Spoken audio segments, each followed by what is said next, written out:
What did a professional say or do that made you immediately lose trust in them? When I was a teenager in high school, I really wanted to apply for an astronomy camp program that summer, and you need a letter of recommendation from a math or science teacher. My higher grade was in chemistry, so I asked her, and she said she would.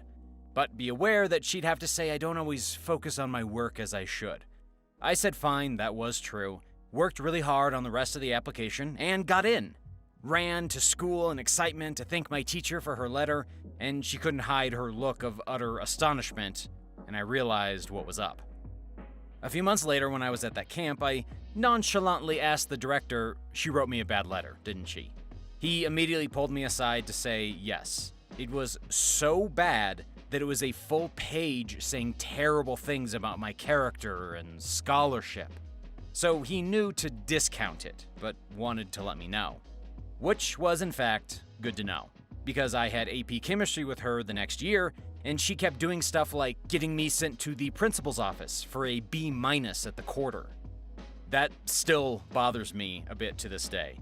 I was your classic bright but bored kid and was obsessed with astronomy, and any educator worth their salt knows a kid who can't get good grades in chemistry class can thrive at a summer program. If she didn't want to write me a letter, one can just say no. But spending all that time writing a bad one? Pretty low thing to do to a teenager. You need a diet of 1,000 calories split into 5 small meals. No fat at all, and you need to do some video trainings with Mel B, professional and certified sport dietitian whom I visited because I wanted to have a professional weightlifting training plan and diet. Stupid me actually tried to follow this diet for 3 months and stopped it after fainting several times during the day. This happened around early 2010s in Portland. It turned out you didn't need any certification to call yourself a dietitian here, or at least there was none back then. I was a petite girl who loves running with no weight problem at all and just wanted to find someone who would introduce me to weightlifting.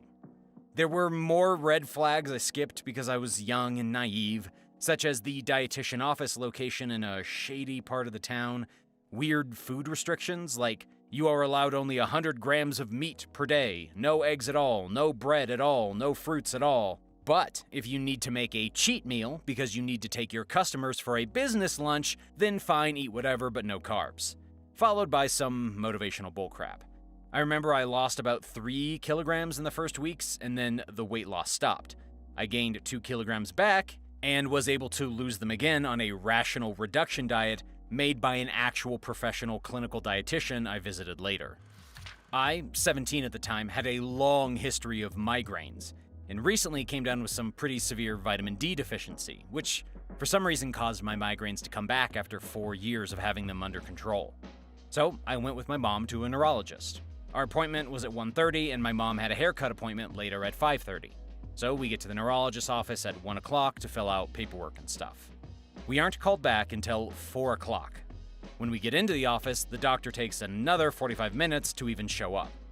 When he does, he isn't apologetic at all and starts saying that, based on my file, what I've been experiencing probably isn't migraines and aren't a problem. Right off the bat, we could tell that he is an arrogant asshole. After a few, about 15 minutes of him questioning me and writing off my symptoms as coincidence, my mom says, "Look, we waited hours to see you and I've got other plans to get to tonight. Are you going to actually be helpful?" To which the doctor responds to by harassing my mom into telling him what other plans she has. She says a haircut.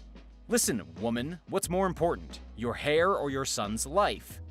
Considering the fact that he'd been completely disregarding everything that I was telling him about my headaches, it was apparent that my life didn't matter to him. Needless to say, we won't be going back to him again. This one is more about my mother losing trust in a physician than me.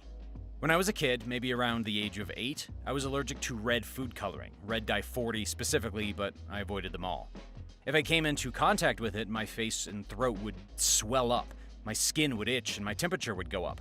Back before we knew what was causing this, my mom took me to several different doctors to figure out what was up. The one I remember had me take several allergy tests, cut dairy out of my diet for 2 months, and take cold medication for that time. All to turn around out of the blue and say, it's because she's getting ready to start her cycle. What in the frick kind of theory is that? My face and throat are swelling because I'm about to get my period seems legit. We didn't go back to that doctor. My mom figured out what I was allergic to on her own by recording everything I ate for 2 weeks. Good job, Mom. And had her observation verified by a less wandering womb type of physician. I didn't start menstruating until 6 years later, in case that doctor sees this and wants to know. I randomly quit being allergic to red dye when I was 12, at least in a severe way. Don't take your kids to doctors who blame something that acts like a peanut allergy on their menstrual cycle. About a month ago, I rented a car through Avis. Did everything online, paid for it right then, figured I was ready to make a 12-hour road trip with my younger brother. Get to the pickup, and they have to put my card on file on site in case of any damage. Cool, no problem. Except my card only had like $100 on it at the time. So the guy denied me my car I had already paid for. Alright, whatever, we can put it on my brother's card, right? No big deal. Just swap the reservation to his name. He's over 25 and it's already paid for. Nope, can't do that. Have to cancel the reservation and do it from scratch in his name. Oh wait, we can't do that either, because there are no available vehicles since you already rented the last one and canceling it doesn't put it right back into our system. Doesn't matter that the car is literally 20 feet away and you already paid, you have to call customer service. So, I call customer service and naturally I get some guy in India who barely speaks English, but somehow his name is David.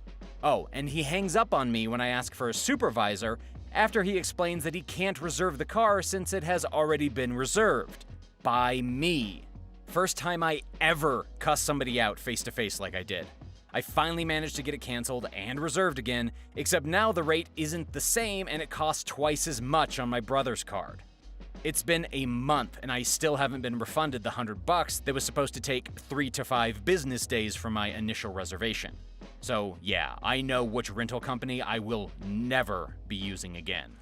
Asked property management about the ongoing efforts to get rid of German cockroaches in my apartment. We legit pay a couple bucks a month for pest control. So does every other apartment in the 11 building complex, 4 to 6 units per building based on unit type. This should be a fairly standard type of interaction for these folks since I live in the South and roaches are common in our area. Dude lied to my face about the 3 other units in my building receiving regular treatment. Buddy, I'm unemployed right now. I smoke outside, so I see a fair amount of what goes on here, and I'm friendly with my neighbors.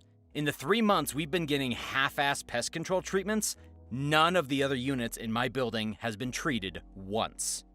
That's when I figured they don't actually give a damn, and started just submitting work order requests for every little thing that they've got to account to their bosses for. If y'all don't want to help, fine, but your bosses are going to wonder WTF is going on when they get notifications from your system about work orders left undone. They've caulked up most of the holes and cracks, and that seems to be helping more than the exterminator bro anyway, so whatever.